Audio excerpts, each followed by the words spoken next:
इमरान खान पे पर्चा भी हो जाए और कोई फर्क ना पड़े किसी को, जिसके नाम के ऊपर आप वोट लेके आए हुए हैं, जिसकी वजह से आप सारे कुर्सियों में बैठे हुए हैं, तो फिर क्या फायदा होगा? इमरान खान फोन उठा के करे सबको कि ये करे और वो करे। पीटीआई का जो हार्डकोर वर्कर है, जो हमारी एस्टेब्लिशमेंट है, अगर आप उसको इग्नोर करेंगे तो फिर उसके भी कॉन्सिक्वेंसेज हों। पीडीएम में फूट पड़ चुकी है, नून और शीन आमने सामने आने वाली है। अल्टीमेटली इस मुल्क के मसाइल का हल इलेक्शन है। सियासत तो यही है कि किसी को अहल किया जाए और इमरान खान को नाअहल किया जाए। ये अदारों की ख्वाहिश नहीं है, ये चंद लोगों की ख्वाहिश है।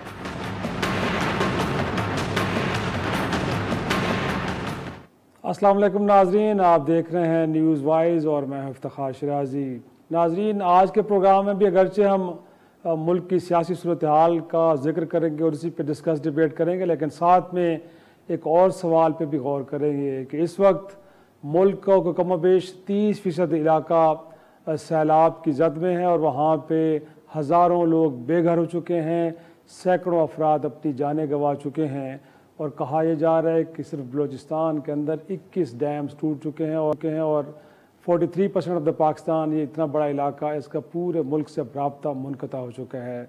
सिंध में भी सूरत हाल इससे कोई मुख्तलिफ नहीं है, वहाँ पे भी शदीद बारिशों के बाद लोग बेघर हो चुके हैं, वहाँ पे ज़िंदगी मफलूज होकर रह चुकी है। इसी तरह जनूबी पंजाब के इलाके भी शदीद सैलाब की जद में हैं। तो नाज़रीन, जब ये सूरत हाल हो तो क्या हमारी सियासी क़यादत को तमाम तर इख्तिलाफ़ात भुला कर अब दुखी इंसानियत की खिदमत के लिए इकट्ठा होना चाहिए? और क्या ऐसा हो भी सकता है? क्योंकि हमने देखा है कि यही वो जमातें हैं कि जो बार बार मिसाके मईशत की बात करती हैं। तो क्या इस वक्त तकाजा ये नहीं है कि इंसानियत, दुखी इंसानियत की खिदमत के लिए ये तमाम जमातें आ गए और एक और मिसाक करें, जिसके नतीजे में जो अवाम की मिजरीज़ हैं उनको दूर करने की एक कोशिश की जाए? और अगर देखा जाए तो मेरे ख़्याल में ये मुल्क की सियासी क़यादत की अखलाकी और कौमी ज़िम्मेदारी भी बनती है कि इस मामले को लेके वो आगे आएँ और अपना रोल प्ले करें।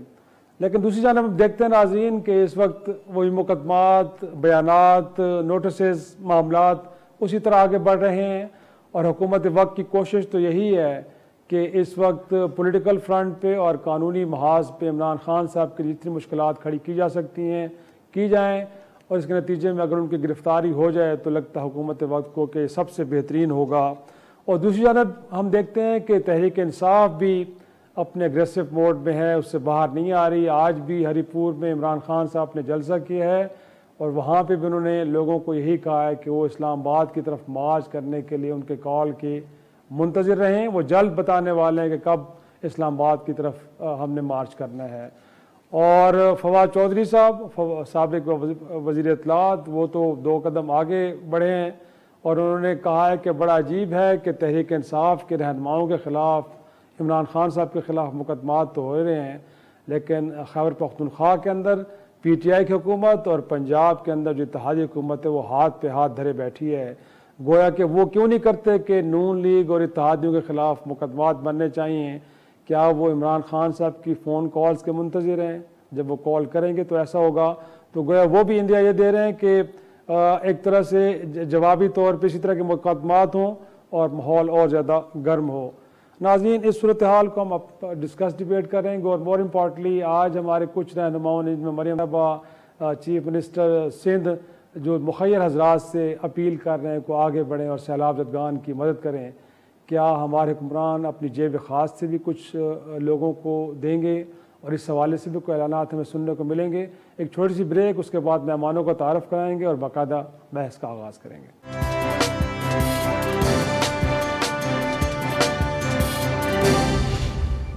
प्रोग्राम में एक बार फिर खुश आमदेद। सबसे पहले मेहमानों का तारुफ, हमारे साथ मौजूद हैं सेनेटर डॉक्टर ज़िरका तैमूर साहबा, आपका ताल्लुक़ पाकिस्तान तहरीक इंसाफ से है। उनके साथ मौजूद है वीडियो लिंक पे अली गौहर बलोच साहब, आप रुकन कौमी असम्बली मुस्लिम लीग नून से आपका ताल्लुक़ है, और साथ में सीनियर तजज़ियाकार ज़ैगम खान ने भी हमें ज्वाइन किया है। दोनों मेहमानों की इजाज़त से मैं क्यों ना सबसे पहले न्यूट्रल ओपिनियन लूँ और ज़ैगम से ही गुफ्तगू का आगाज़ करते हैं। ज़ैगम, क्या कहेंगे? इस वक्त देखा जाए तो पॉलिटिकल फ्रंट पे तो लड़ाई ज़ोरों पे है, लेकिन सैलाबी सूरत हाल ने जाहिर सी बात है तकाजा तो ये कर रही है कि अब थोड़ा सा सीज फायर करके इस तरफ तवज्जो की जाए।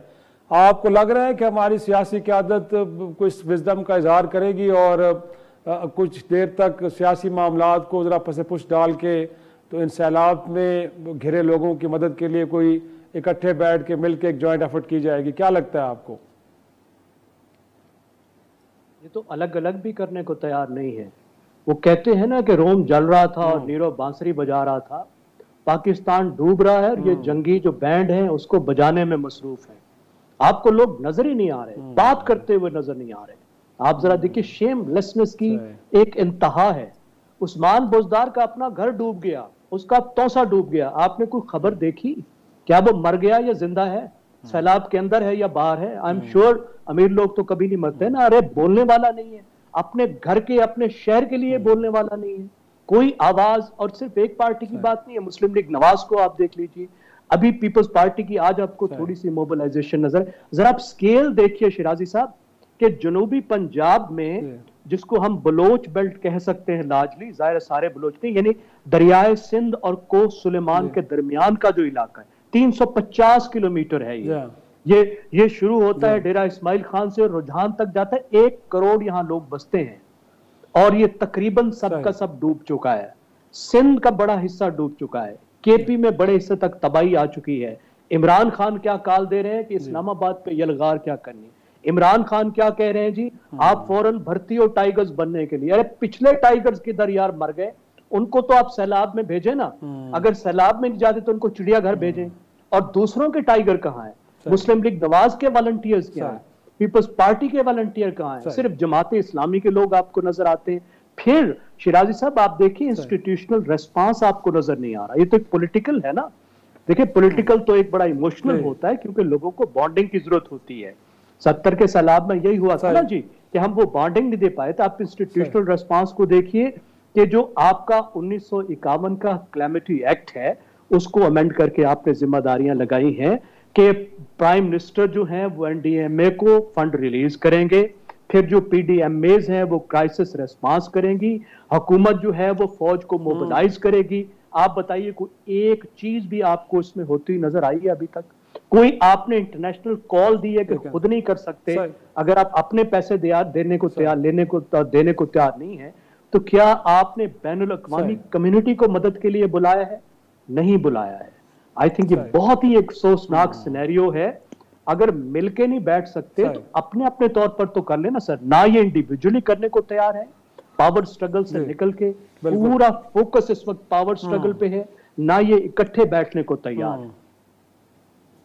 सही पॉइंट टेकन जी। इनफैक्ट अली गौर साहब, इनफैक्ट सुना है आपने जगम को, बड़ी अलार्मिंग सिचुएशन है। और अगरचे हम देखते हैं कि प्राइम मिनिस्टर साहब बार बार मिसाक मईशत की बात करते हैं, लगता यही है कि उनका मूड है कि टेबल टॉक्स होनी चाहिए, गुफ्तगू को शुरू करें और मामलात को इसी तरह आगे बढ़ाएं। लेकिन अगेन सिर्फ स्टेटमेंट की हद तक काफ़ी है या अगेन आप गवर्नमेंट में है सर, इनिशिएटिव तो आपके हाथ में है ना। कुछ सीरियस एफर्ट करेंगे, कोई लोगों को एंगेज करेंगे तो फिर गुफ्तगू शुरू होगी। सिर्फ एक स्टेटमेंट देने से तो मामलात आगे नहीं बढ़ेंगे। तो कुछ है इरादा कि सिचुएशन जो डिमांड कर रही है उसके अकॉर्डिंगली कुछ बिहेव किया जाए? बिस्मिल्लाहिर्रहमानिर्रहीम। देखिए शराई साहब, सबसे पहले तो जो सैलाब की सूरत हाल है और जो नागहानी आफात का सिलसिला जो है पाकिस्तान के अवाम पर, बिलखसूस जो बलोचिस्तान और सिंध के अवाम के ऊपर जो क़यामत सुगरा और जनूबी पंजाब में खास तौर पर राजनपुर साइड और ये जो है ये काफ़ी मुतासर हुए हैं। लोगों तक खाने पीने की अशिया पहुँचाना भी मुश्किलात पेश आ रही। लेकिन बहरहाल इसमें शहबाज शरीफ साहब का मैं समझता हूँ कि उन्होंने हस्ब रवायत फौरी तौर पर बलूचिस्तान के बहुत ज़्यादा इलाके विजिट किए, लोगों तक पहुँचे, वहाँ उनका जो हो सकता था उनके लिए जो है वो माली इमदाद का ऐलान किया, लोगों से अपील की, एक फंड कायम किया है जिसमें अपीलें की जा रही हैं कि उसमें जो है वो हिस्सा डालें। लेकिन बहरहाल बाहसीत नेशन की आपकी बात भी दुरुस्त है बैगम साहब की, कि बाहसीत कौम भी हमें तमाम सियासी इख्तिलाफात से हट के जो है वो तमाम पोलिटिकल पार्टी को, बिलखसूस वो पार्टी जो इस वक्त सिर्फ इंतशार फैलाना चाह रहे हैं, और एक आईनी तरीके के साथ उनको इख्तियार से अलग किया गया है, वो अपना कुछ वक्त निकाल के जो है वो इन लोगों के ऊपर भी तवज्जो करें। उनकी 2 सूबों में तो हुकूमत है, इसके अलावा कश्मीर और गिलगित बल्तिस्तान में भी उनकी हुकूमत है, लेकिन मादरत के साथ उनको इंतशारी सियासत के अलावा उनका फोकस जो है वो इन कामों के ऊपर है। दूसरी गुजारिश ये है कि ये सिर्फ बातों की असर नहीं, जिस वक्त शिराजी साहब ऑपोजिशन को दीवार के अंदर चुनवाया जा रहा था, जिस वक्त झूठे मुकदमात बनाए जा रहे थे, जिस वक्त के वोट चुरा कर पाकिस्तान के इक़्तिदार पर बदईमान हो चुके थे, जिस वक्त हमारी लीडरशिप जो है वो कैदो बंद की शोकतें बर्दाश्त कर रही थी, उस वक्त भी हमने उन्हें लिफाके मईशत ऑफर किया। उस वक्त तो हम ऑपोजिशन में, लेकिन इनके रवैये तो आपके सामने है कि कोरोना के पेंडेमिक के ऊपर खान साहब खुद ही मीडिया मीटिंग बुलाते हैं, अपनी बात करके उठ जाते हैं, और जहां पर लेकिन अली गौर साहब, अगर देखा जाए सर कंडक्ट तो थोड़ा सा अगर अमलन देखा जाए ना, तो वो तो अब देखे ना, राना साहब तो मुकदमात बनाने में मसरूफ हैं सर। अगर इस वक्त प्राइम मिनिस्टर कतर चले भी गए हैं तो बाकी नून लीग की क़यादत हाथ पे हाथ रख के बैठेगी सर, कहीं तो उनको भी जाना चाहिए ना, मूव करें। स्टेटमेंट क्या तक चीजें देखने को मिल रही हैं। अली गौर जैसे कारकुन तो ये कह रहे हैं कि ऐसा होना चाहिए, बट हम पूछ ये रहे हैं कि क़यादत भी ऐसा कुछ करने जा रही है कि नहीं सर? देखिए, बात ये है कि जो ऑफर हमने इनको उस वक्त दी और जो ऑफर हमने इनको इस वक्त दिया, और उसका जवाब आपके सामने है जो फाज चौधरी ने दिया और जो इन लोगों ने दिया, मतलब ये तो अपनी हद धर्मी पे कायम है। ये एक ऐसा जत्था है जो सिर्फ और सिर्फ चाहता है इक़्तिदार, और उस वक्त भी मादरत के साथ, मैं कोई ये सियासी मुखालफत में बात नहीं कर रहा, अभी तो एक बहुत तवील लिस्ट है इनके करप्शन के स्कैंडल्स की जो अंडर प्रोसेस है, और पूरी कौम जानती है वो कौन कौन से स्कैंडल्स हैं। तो मतलब ये है कि ये आप फिर इक़्तिदार के ऊपर, ये पाकिस्तान के किसी आइन पर यकीन नहीं रखते, ये पाकिस्तान के किसी कानून पर यकीन नहीं रखते। ये अगर ये कानून तोड़ेंगे, कानून हाथ में लेंगे तो कार्रवाई तो होगी। अब इनको किसने मशवरा दिया था कि ये एक सिटिंग जज जो है उसको जलसे में खड़े होकर धमकियां दे रहे हैं? गुफ्तगू ये जरा ये नुक्ता भी रखते हैं अली गौर साहब, मैं चाह रहा हूँ क्योंकि डॉक्टर ज़िरको को भी शरीक गुफ्तगू करें। डॉक्टर साहब, एक तो ये वो कह रहे हैं कि अपने लिए आप मुसीबतें खुद खड़ी कर रहे हैं, हम आपको मशवरा नहीं दे रहे, ये आपका अपना इनिशिएटिव है। और दूसरा, जिस तरह जैगम भी कह रहे थे कि आप टाइगर फोर्स तो बना रहे हैं इस्लामाबाद पे चढ़ाई करने के लिए, बेहतर होता कि टाइगर फोर्स सैलाब ज़रगान की मदद के लिए भी बनाते। तो खान साहब को तो मूड लग रहा है कि उन्होंने सियासी माहौल को गर्म रखना है, वो सैलाब ज़रगान की मदद करने के लिए हरगिज़ तैयार नजर नहीं आ रहे। और अली गौर ने बिल्कुल ठीक नुकता उठाया है कि इस वक्त पंजाब हो, खैबर पख्तूनख्वा हो, जहाँ वहाँ पे भी सूरत हाल ऐसी है, वहाँ पे आपकी हुकूमतें हैं, बट कोई एक लफ्ज़ भी सुनने को नहीं मिल रहा कि सैलाब ज़रगान की मदद के लिए भी कुछ करना चाहिए। जी, बिस्मिल्लाहिर्रहमानिर्रहीम, बहुत शुक्रिया आपका। मुझे बहुत अच्छा लगा कि जैगम साहब की एक्सपेक्टेशन पीटीआई से सबसे ज़्यादा है, क्योंकि वो भी समझते हैं कि कौन सी पार्टी है जो कुछ दर्द रखती है अवाम का, और जिसने अवाम के लिए कोरोना पैंडेमिक में अपने आप को प्रूव किया कि किस तरह से पूरी दुनिया में पाकिस्तान का नाम पहले 3 नामों में आया, इतनी अच्छी तरह कोरोना पैंडेमिक को डील किया गया। और देखिए, इस वक्त हुकूमत फेडरल जो है वो शहबाज शरीफ साहब की है, और वो उन्होंने खुद ही कह दिया कि नीरो नाच रहा था और गाना बजा रहा था। आप देखिए, सारी लीडरशिप कतर में बैठ के वो वीडियो अगर आप देखें कि खुश हो रहे हैं कि कतर से पैसे मिल रहे हैं वहाँ पर उनकी फुटबॉल को प्रोटेक्शन देने के। तो देखिए, बहुत माजरत के साथ और एक आम पाकिस्तानी को रिप्रेजेंट करती हूँ, मैं आपको ये बताना चाहूँगी कि ये जो हमारा एक सिस्टम है, जिसमें बहुत अफसोस के साथ कहना पड़ता है कि जो लोग ऊपर बैठे होते हैं, खा वो सामने पर्दे के हों, खा वो पर्दे के पीछे हों, अब तो सबको ही पता है कौन आगे है कौन पीछे है, तो सिर्फ पैसा और जाती पैसे के ऊपर सबकी टांग टूटती है। इतना अफसोस हो रहा है। देखिए, जिस तरह जैगम साहब बात करें, मैं उनसे 200% अग्री करती हूँ कि किधर है, where is the prime minister. देखिए, ये इस वक्त फेडरेशन है, प्राइम मिनिस्टर का काम है सबको लेके बैठे और सबसे सवाल करें कि भाई आप क्या कर रहे हैं, आप क्या कर रहे हैं, एनडीएमए क्या कर रही है, पीडीएमए क्या कर रही है, मिनिस्ट्री फॉर क्लाइमेट चेंज क्या कर रही है, चारों सूबों को सामने करें। देखिए, एक काम फेडरेशन का काम क्या, 18वीं तरमीम के बाद फेडरेशन का काम यही है, फेडरेशन सबको इकट्ठा करे, फेडरेशन अपनी लोगों के लिए कुछ करे। यहाँ पर तो अफसोस दर अफसोस कहना पड़ता है कि गरीब रेडी वाला टैक्स देता है, मोटरसाइकिल वाला बिजली, दूध, फोन, हर चीज पे टैक्स देता है और उसके टैक्स से सारे बड़े ओहदे अपनी तनख्वाहें लेते हैं, अपनी मराहत लेते हैं, अपने बड़े बड़े बंगले एंजॉय करते हैं, लेकिन गरीब आदमी को एक धेले का रिलीफ नहीं देते। ये इंतहाई अफसोस की बात है और वो वक्त आएगा कि पाकिस्तान की अवाम एलीट की गर्दन पकड़ेगी और बोलेगी मेरा हमारा हिसाब दो। वो वक्त दूर नहीं है। अल्लाह ताला से डरना चाहिए। जिस तरह से बच्चों की लाशें हम देख रहे हैं कि पानी से निकल रही हैं, छोटे छोटे बच्चे, आप देखिए लोगों के पास रहने की जगह नहीं है। बलूचिस्तान की टोटल आबादी 1,60,60,000 है, उन लोगों को प्रोटेक्शन नहीं दे सके। 6,000 अरब का बलूचिस्तान का बजट है और हम आए दिन सुनते हैं कि जी घरों से सोना निकल रहा है, घरों से पैसे निकल रहे हैं। सिंध का भी यही हाल है। आपको पता है कि जो आगा सिराज दुरानी साहब हैं, बड़ी इज्जत से मैं उनका नाम लेती हूँ, स्पीकर हैं असेंबली के, लेकिन उनके घर से जिस तरह सोना, गोल्ड, पता नहीं क्या कुछ निकला। ये कब रविश खत्म होगी? जब तक हमारे मुल्क में सर अकाउंटेबिलिटी नहीं होगी, हिसाब नहीं लिया जाएगा। वो सारे गवर्नमेंट ऑफिशियल्स और मेरे जैसे पार्लियामेंटेरियंस, सब लोगों का हिसाब होना चाहिए कि आपने जितनी देर ओहदा एंजॉय किया, आपने क्या किया, आपने मुल्क के लिए क्या स्टेप्स लिए। और ये हम सब 22 करोड़ अवाम का काम है कि हम अपना हक लें। आपको पता है बच्चे को भी माँ दूध नहीं देती जब तक बच्चा मांगता नहीं है। तो अवाम को खड़ा होना है और हमें मांगना है। अवाम तो इसीलिए आपको पार्लियामान में भिजवाते हैं और ये हिसाबों सर मैं तो बोल रही हूँ, पार्लियामान में भी बोलती हूँ, पब्लिक की मेजोरिटी है वो बड़ी मेजोरिटी डिमांड करे हमारी सियासी क़यादत से। एक छोटा सा ब्रेक और ब्रेक के बाद गुफ्तगू को आएंगे और देखना है कि वे फॉरवर्ड क्या है। छोटी सी ब्रेक के बाद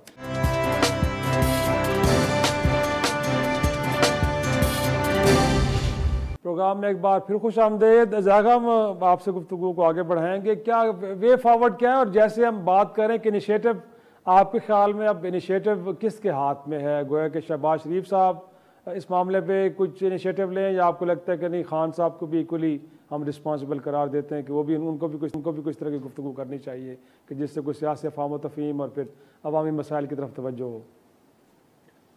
देखिए, वे फॉरवर्ड जो है वो वही है जो हमारे आइन में लिखा हुआ है कि तमाम पार्टियां, तमाम हुकूमतें एक दूसरे के मैंडेट का एहतराम करें, एक दूसरे के मैंडेट को तस्लीम करें, एक दूसरे को दुश्मन ना समझें, पॉलिटिकल राइवल समझें। जो मरकजी हुकूमत है वो भी आइनी तौर पर मुंतखब हुई है। कोई ऐसी चीज़ साबित PTI नहीं कर सकी कि वो गैर आइनी तौर पर आई है, तो उसको हटाना चाहती है, आइनी तौर पर हटा दे। जो तरीका मौजूद है, जिस तरीके से उसे हटाया गया इसी तरीके से वो वापस हटा सकती है, लेकिन वो फोर्स नहीं कर सकती उनको कि वो अर्ली इलेक्शंस कॉल करें। कम अज कम कोई गैर जमहूरी तरीका इस्तेमाल नहीं कर सकती। वो डिमांड कर सकती है, प्रोटेस्ट भी कर सकती है, ये उसका हक है, लेकिन वो ये डिमांड नहीं कर सकती कि जरूर करें या ये गैर आइनी हुकूमत। इसी तरह मरकजी हुकूमत का बिल्कुल कोई हक नहीं कि जहां जहां PTI की हुकूमतें हैं उनकी लेजिटिमेसी को तस्लीम ना करे या उनके रास्ते में कोई रोड़े अटकाए।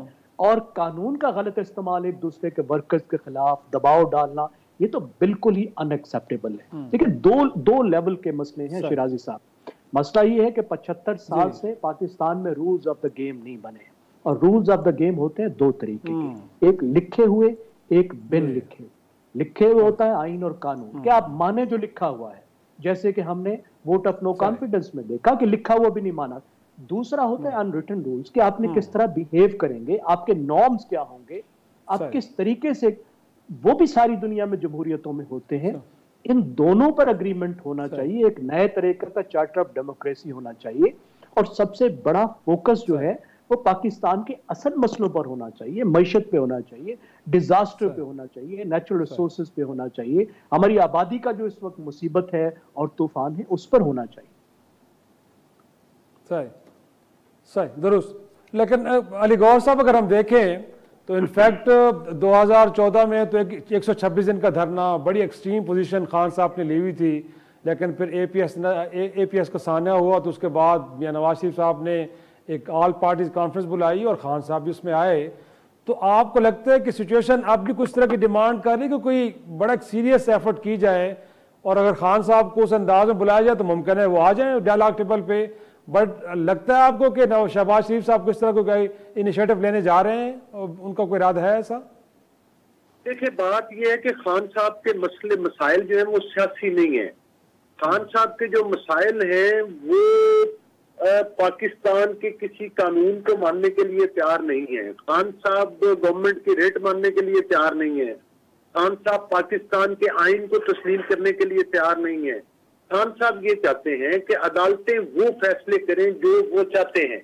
खान साहब जो हैं वो जब एस्टेब्लिशमेंट को क्रिटिसाइज करते हैं या उनके खिलाफ साजिश करते हैं, इख्तिलाफ राय हमने भी किया है, लेकिन जो खान साहब जिस तरीके से, जिस तरह से कि उन्होंने शहबाज गिल को इस्तेमाल किया, इस तरह से जो बाहर से पैसा लेकर, मतलब है कि जो ये फॉरेन फंडिंग केस में चीजें एक्सपोज हुई और वो जिस तरह से गालम गलूज ब्रिगेड बनाकर पूरे इदारों को जो है वो अंडर प्रेशर करने की कोशिश करते हैं कि उनकी मर्जी के फैसले दें। तो खान साहब का असल उनका मकसद ये है कि जो एस्टेब्लिशमेंट है वो मदाखलत जरूर करे, लेकिन मदाखलत उनके हक में करे, उनको वोट चुराकर इक़्तिदार में बिठाए, उनके मुखालफिनों को के ऊपर झूठे मुकदमात बनवाए, उनको दीवारों में चुनवाए। गौर साहब, अदालती फैसलों को नून लीग ने भी कभी खुले दिल के साथ तस्लीम नहीं किया और मुझे क्यों निकाला का नैरेटिव क्यों आया था सर? वो भी तो फैसला पसंद नहीं आया था, तो फिर क्या कुछ नहीं कहा गया? ये तक कहा गया कि जो बुत बैठे हैं इनको गिराएंगे हम।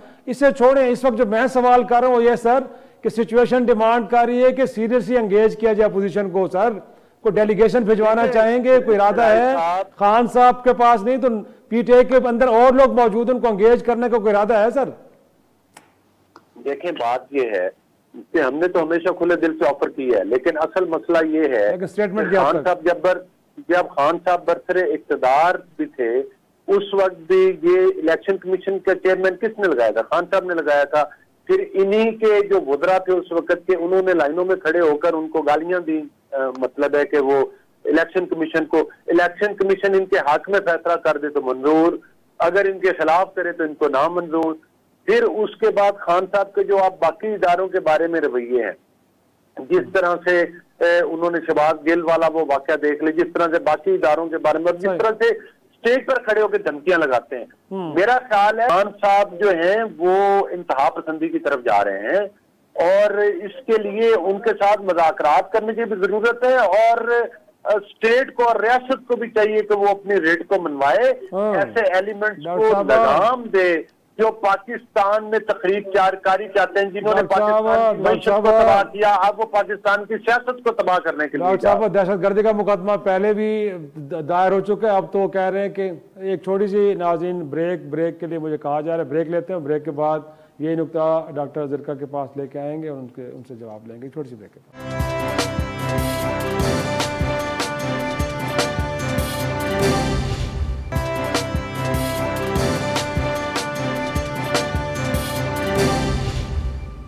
प्रोग्राम में एक बार फिर खुश आमदेद। डॉक्टर साहब, आप ही की तरफ आऊँगा। इनफैक्ट जैसे मैंने पहले कहा कि 2014 में तो साने IPS से पहले खान साहब इससे कुछ ज़्यादा एक्सट्रीम पोजीशन लेके चल रहे थे, लेकिन उस साने के बाद वो नवाज शरीफ साहब के साथ बैठे भी सही, गुफ्तगू भी हुई और एक कंसेंसस डेवलप हुआ।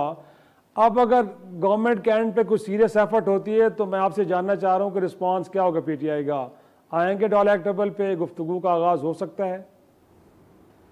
बिस्मिल्लाहिर्रहमानिर्रहीम जी, बिल्कुल, क्यों नहीं हो सकता। लेकिन आप मुझे ये बताइए, रूल ऑफ लॉ की मेरे भाई बात कर रहे थे, वो रूल ऑफ लॉ कहाँ है जिस वक्त आप लोगों को एक स्टेटमेंट के ऊपर उठा लेते हैं और उनके ऊपर जिस्मानी तशद्दुद करते हैं? मुझे बताएं, आइन में कहाँ इजाज़त है आपको बग़ैर किसी लीगल कवर के आप कानून और कॉन्स्टिट्यूशन के ख़िलाफ़ जाके जिस्मानी तशद्दुद कर रहे हैं सियासी लीडर्स पे, सहाफ़ियों पे? इसका कहाँ है जवाज़? और आप उनको जिनसी तौर पे भी हिरासा कर रहे हैं। और आपकी रूल ऑफ लॉ कहाँ होती है जब आपके पास इलेक्शन कमीशन में वीडियोस आती हैं कि एक सेनेट की सीट के ऊपर अली गिलानी साहब पैसे दे रहे हैं, ले रहे हैं, लेकिन वो इलेक्शन कमीशन कह देता है ये तो कुछ भी नहीं है। मुझे बताइए, ये एक जस्टिस सजाद अली शाह साहब की जब उनकी कोर्ट के ऊपर जब नून लीग अटैक करती है, उस वक्त रूल ऑफ लॉ कहाँ था और आज कहाँ है? मलिक कयूम जब फोन पे कहते हैं कि जज को बता रहे हैं कि जी ये आपने फैसले करने हैं, उस वक्त रूल ऑफ लॉ कहाँ होता है? जब आप प्राइम मिनिस्टर बनाते हैं जो 16 अरब की टीटियां और 16 अरब के उनके ऊपर FIA के केसेस हैं, चीफ मिनिस्टर आप बनाते हैं जिनके ऊपर 25 अरब के केसेस हैं। आप मुझे बताएं, आप उनकी डेटें आगे कराते जाते हैं, फर्द जुर्म आयद नहीं होने देते, उस वक्त रूल ऑफ लॉ कहाँ है? देखिए मेरी बात सुने, पाकिस्तान के अवाम को नजर आ रहा है कि क्या हो रहा है। अवाम परेशान है कि रूल ऑफ लॉ क्यों नहीं है इस मुल्क में, क्यों अमीर के लिए एक और रूल है, क्यों गरीब के लिए एक और रूल है, क्यों जिस पार्टी को जिस वक्त फेवरेट बनाया जाता है, खा वो कोई भी पार्टी हो, उस वक्त उसके लिए रूल ऑफ लॉ नहीं होता, जब वो अनफेवरेट हो जाती है तो उसके लिए रूल ऑफ लॉ हो जाता है। आप देख रहे हैं इस वक्त पाकिस्तान की किस कदर जंग हसाई। प्लीज मुझे कंप्लीट करने दें। आपको पता है यूनाइटेड नेशंस के सेक्रेटरी जनरल एंटोनियो गुटेरेस ने कहा है कि ये क्या हो रहा है पाकिस्तान में। ह्यूमन राइट्स वॉच ने कहा है, हर अखबार में, वॉशिंगटन पोस्ट से लेकर न्यूयॉर्क टाइम्स, फ्रेंच अखबारों में निकल रहा है, रशिया टुडे में आ रहा है। आप देखिए दुनिया के हर मुल्क के 25 अखबारों के नाम मेरे पास हैं जहां पर आर्टिकल्स निकले कि पाकिस्तान में ये किस किस्म का तशद्दुद, किस किस्म की फैशिज्म हो रही है। क्या हम मोदी साहब के लेवल पे जा रहे हैं? हमें अपने आप को देखना पड़ेगा कि अपने थोड़े से टेन्योर के लिए हम इस किस्म के जो हथकंडे इस्तेमाल करते हैं। देखिए सहाफ़ी सब बराबर है, खा वो हामिद मीर हो, खा वो मतीउल्लाह जान हो, खा वो जमील फारूकी हो, खा वो समीउल्लाह हो, कोई भी हो।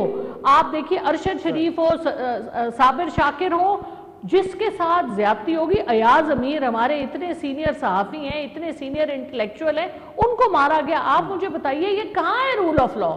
आप मुझे इसका जवाब हमें लेना पड़ेगा कि रूल ऑफ लॉ की एक आंख कानी क्यों होती है और फिर दूसरी आंख से भी कभी नजर आता है कभी नजर नहीं आता। तो ये एक्सेप्टेबल नहीं है। और आप देखिए अब 1970 और 1975 का जमाना नहीं है, दिस इज 2022। लोग सोशल मीडिया पे सवाल करते हैं। वक्त थोड़ा कम है, मैं चाहूंगा कि बड़ी लंबी चार्जशीट आपने रखी है तो थोड़ा सा चार्जशीट तो है ना जी, मैंने अभी तो चल रही है, अभी तो चल रही है और आप मुझसे बेहतर जानते हैं क्योंकि आप देखिए एज अ जर्नलिस्ट आप मुझसे बहुत बेहतर जानते हैं कि क्या जुल्म होते हैं इस मुल्क में। और ये जो जिस तरह से किस बेसिस पे लोग, तो इसके ऊपर हमें हमें इस पे आवाज उठानी है। और शहबाज क्या कर रहे हैं वो, उनके पास कोई जवाब है तो इस वक्त क्या कर रहे हैं? जी जी जी, अगर डॉक्टर साहब थोड़ा सा वेट करें तो आपके पास मेरी तो उन्होंने चार्जशीट रुकवा दी। इनको छोड़ें, इनको छोड़ें, इनके भाषण आपने सुने हुए हैं, जो ये सुनते रहे। देखें जो जिन्होंने असेंबलियों के आगे कब्रें खोदी, आप इनकी बात कर रहे हैं। जिन्होंने पीटीवी के ऊपर हमला किया, इनकी बात आप सुनते हैं। ये हमें समझाएंगे कि कानून क्या है और आइन क्या है। जिन्होंने मतलब है कि इस्लामाबाद को लॉकडाउन किया और इस्लामाबाद में आग लगाई, मतलब है कि ये समझाएंगे कि कानून क्या है। जिनके वज़रा शादियों की तकारीर में साफियों को थप्पड़ मार देते हैं। और अयाज मीर की बात कर रही थी, इमरान खान पर थोड़ी सी तनकीद की, बाहर निकले तो इन्हीं के लोगों ने उनके ऊपर तशद्दुद किया। इनको पता है कि इनके दौर में वज़रा को गोलियां भी मारी गई थी, शादियों की तकारीर में थप्पड़ भी गए थे, टॉक शो में बैठते हैं तो बूट उठाकर ऊपर रख देते हैं। ये इनकी इखलाकी और कानूनी तरबियत है। हमारी कोशिश तो आज थी कि थोड़ा सा एक हम तफहीम का माहौल पैदा किया जाएगा। हम आपको कंक्लूडिंग रिमार्क्स, बैड एग्जांपल्स तो बड़ी आ रही हैं, कोई गुड एग्जांपल्स भी कभी को लेके आएंगे, जाएगा हम कंक्लूड करें जरा से। देखिए गुड एग्जांपल्स भी यकीनन है। पाकिस्तान को इन पॉलिटिकल पार्टीज ने बहुत कुछ दिया है, इसीलिए जिस तरह मेरी बहन कह रही थी डॉक्टर साहिबा, बिल्कुल पीटीआई से भी मेरी बहुत तवक्कुआत हैं। अगर जवानों को मोबिलाइज किया है तो आज उन जवानों को सैलाब की तरफ भी भेजना चाहिए, पॉजिटिव एनर्जी की तरफ ले जाना चाहिए। पीपल्स पार्टी ने पाकिस्तान को आइन दिया, 2 दफा दिया, आइन भी बनाकर दिया, दोबारा जो है 18वीं तरमीम की शक्ल में भी उस आइन को एक नई शक्ल दी, लोगों को हकूक दिए। तमाम पार्टियां हमारे लिए बहुत अहम है और इन्होंने पाकिस्तान को जो कुछ मिला है इन्होंने दिया और इन्होंने ही देना है। लेकिन जब ये मायूस करती हैं तो सबसे ज्यादा हमें गुस्सा भी इन पर होता है। इस वक्त मुल्क जो है वो इसका तकाजा करता है कि झगड़ों को छोड़ के आगे की तरफ देखें, अंदाजा लगाएं कि पाकिस्तान आज कहां पे खड़ा है। हम बहुत तेजी से दुनिया से पीछे जा रहे हैं। सिर्फ जरा बैठकर बांग्लादेश से कंपैरिजन करके देख लें कि आज बांग्लादेश कहां जा रहा है, हम कहां जा रहे हैं, ये फासला किस तरह बढ़ रहा है और कैसे हमने इस फासले को कम करना है। छोड़ें जी, डेनमार्क बन रहे थे और नॉर्वे बन रहे थे और हॉलैंड बन रहे थे, बांग्लादेश बनकर दिखा दें। इतना ही मिल बैठकर सोच लें कि हमने बांग्लादेश कैसे बनना है।